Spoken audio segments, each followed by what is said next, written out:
Hi friends, welcome to Pavan stories. నేను మీ Pavan Kumar Pentu. Sunday వచ్చేసింది కదా, ఐతార ముచ్చట్లకి స్వాగతం. ఈరోజు చిన్న అర్థవంతమైన చిన్న కథతో మీ ముందుకు వచ్చేసాను. ఈ మధ్య ఎండమూరి నవల చదివాను. అంతర్ముఖం మీరు చదివి ఉంటారనుకుంటారు. అందులో ఒక మనిషి దేవుడి దగ్గర ఒక వరం కోరుకుంటాడు, ఎప్పుడూ బ్రతికే ఉండాలని చెప్పేసి. మరణం కాస్త భయాన్ని కలిగిస్తుంది, కాదనను. కానీ అదే మరణం లేకపోతే చాలా పెద్ద ప్రళయమే జరుగుతుంది. ఎలా అంటారా? ఓ చిన్న కథతో ఈరోజు తెలుసుకుందాం. అనగనగా ఒక రాజు. అతను ఒకరోజు అడవిలోకి వెళ్ళాడు. అక్కడ ఒక మునీశ్వరుడు తపస్సు చేసుకుంటూ ఉన్నాడు. అతన్ని చూసి రాజు దిగి నమస్కారం చేసి, స్వామి, నేనెప్పుడు మరణం లేకుండా అమరత్వం పొందే మార్గం ఏదైనా ఉందా అని అడిగాడు చమత్కారంగా. ముని అన్నాడు, ఎందుకు లేదు, ఉంది అన్నాడు. రాజు వెంటనే ఎక్కడ ఉంది, ఎలా సంపాదించాలి అని అడిగాడు. దానికి స్వామి నవ్వుతూ, ఏం పర్వాలేదు నాయన, నీకెదురుగా 2 పర్వతాలు కనిపిస్తున్నాయి కదా, ఆ 2 పర్వతాలను దాటి ముందుకు వెళ్ళు, ఒక చక్కని సరస్సు కనిపిస్తుంది. అందులోని నీళ్లు నువ్వు తాగావంటే నీకు చావన్నది ఉండనే ఉండదు అన్నాడు. రాజు వెంటనే నమస్కారం చేసి ఎంతో వాయువేగంతో వెళ్ళాడు. మొదటి పర్వతం దాటాడు, 2వ పర్వతం దాటాడు. దాటగానే చక్కని సరస్సు కనిపించింది. సరస్సును చూసిన ఆనందంలో వెళ్ళి దోసిళ్లతో తీసుకొని నీళ్లు తాగడానికి తీసుకున్నాడు. అంతలో ఎవరో బాధతో అరుస్తున్న చిన్న మూలుగు సన్నగా వినబడింది. ఎవరై ఉంటారు అని చెప్పేసి ఆ నీళ్ళను అక్కడే వదిలేసి పక్కకి వెళ్ళాడు. బక్క చిక్కిన శరీరంతో ఒక మనిషి అక్కడున్నాడు. ఎవరు నువ్వు, ఇక్కడెందుకున్నావు అని అడిగాడు రాజు.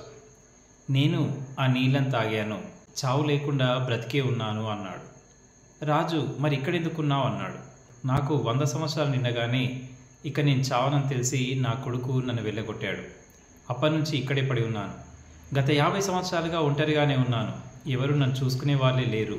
ఇప్పుడు నా మనమళ్ళు కూడా ముసలి వాళ్ళు అయిపోయారు అన్నాడు అతను బాధతో.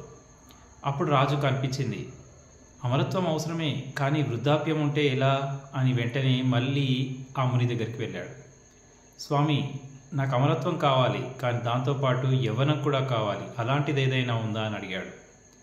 మళ్ళీ స్వామి చిన్నగా నవ్వుతూ, దానికేమి నాయనా, ఉంది అన్నాడు. ఎక్కడా, త్వరగా చెప్పండి అన్నాడు రాజు. ఆ సరస్సును దాటిన తర్వాత మరొక పర్వతం ఉంటుంది. ఆ పర్వతాన్ని కూడా దాటి వెళ్ళు. ఒక చక్కని పెద్ద వృక్షం ఉంటుంది. ఆ వృక్షానికి పసుపచ్చని పండ్లుంటాయి. దాన్ని కనుక తిన్నావంటే నీకు అమరత్వము వస్తుంది, యవ్వనం కూడా వస్తుంది అన్నాడు.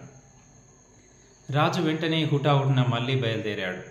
మొదటి పర్వతం, 2వ పర్వతం, సరస్సు, మళ్ళీ పర్వతం దాటి వెళ్తే చక్కగా ఒక విశాలమైన ఒక వృక్షం కనిపించింది. దాని నిండా చక్కని పచ్చని పండ్లున్నాయి. వెంటనే వెళ్ళి దాన్ని అందుకొని తిందాం అనుకునే లోపల చెట్టుకు అటువైపు 4 తగువులాడుతూ కనిపించారు. ఏంటా శబ్దం, ఇక్కడెవరున్నారు అని వెళ్తే 4 వ్యక్తులు ఒకరిని ఒకరు తిట్టుకుంటూ ఉన్నారు. ఎందుకు తిట్టుకుంటున్నారు అన్నాడు రాజు దగ్గరగా వెళ్ళి.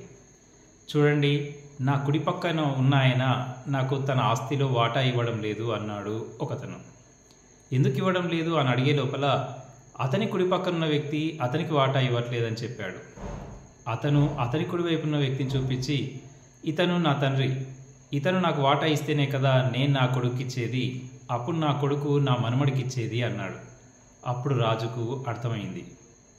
మరి మీరందరూ ఇక్కడెందుకున్నారు అంటే, ఇలా ఆస్తుల కోసమే గొడవ చేస్తున్నామని చెప్పేసి మా ఊరి వాళ్ళు మమ్మల్ని తరిమి కొట్టారు అన్నారు ఆ 4. రాజుకు అర్థమైంది. మరణం లేకుండా ఉంటే ఎలాంటి కష్టాలు వస్తాయో అతనికి వెంటనే స్ఫురించింది. వెంటనే స్వామి దగ్గరికి వెళ్ళిపోయాడు. మీరు నాకు మరణం గురించి విలువ తెలిపినందుకు చాలా ధన్యవాదాలు అన్నాడు నమస్కారం చేస్తూ. అప్పుడు ముని అన్నాడు, మరణం అనేది లేకపోతే ప్రపంచం అల్లకల్లోలం అవుతుంది. మరణం అనేది లేకపోతే ప్రేమ విలువ తెలియదు. మరణం అనేది ఉంటేనే ఈ సృష్టి సరిగ్గా నడుస్తుంది. ఇప్పుడు నీకు అది అర్థమైతే చాలా సంతోషం అన్నాడు ముని. ఇక రాజు ఆలస్యం చేయకుండా తన రాజ్యానికి వెళ్ళిపోయాడు. విన్నారు కదా, మరణం అనేది చాలా అవసరం. మరణం అనేది ఉంటేనే మనకు ఒక మనిషి యొక్క విలువ, ఒక మనిషి యొక్క ప్రేమ అనేది తెలుస్తుంది. ఇదండి ఈరోజు చిన్న కథనం. నచ్చితే మీకు తెలిసిందే, ఇలాంటి చక్కని కథల కోసం పవన్ స్టోరీస్ని ఫాలో అవుతూ ఉండండి. ధన్యవాదాలతో నేను మీ పవన్ కుమార్ పెంటు.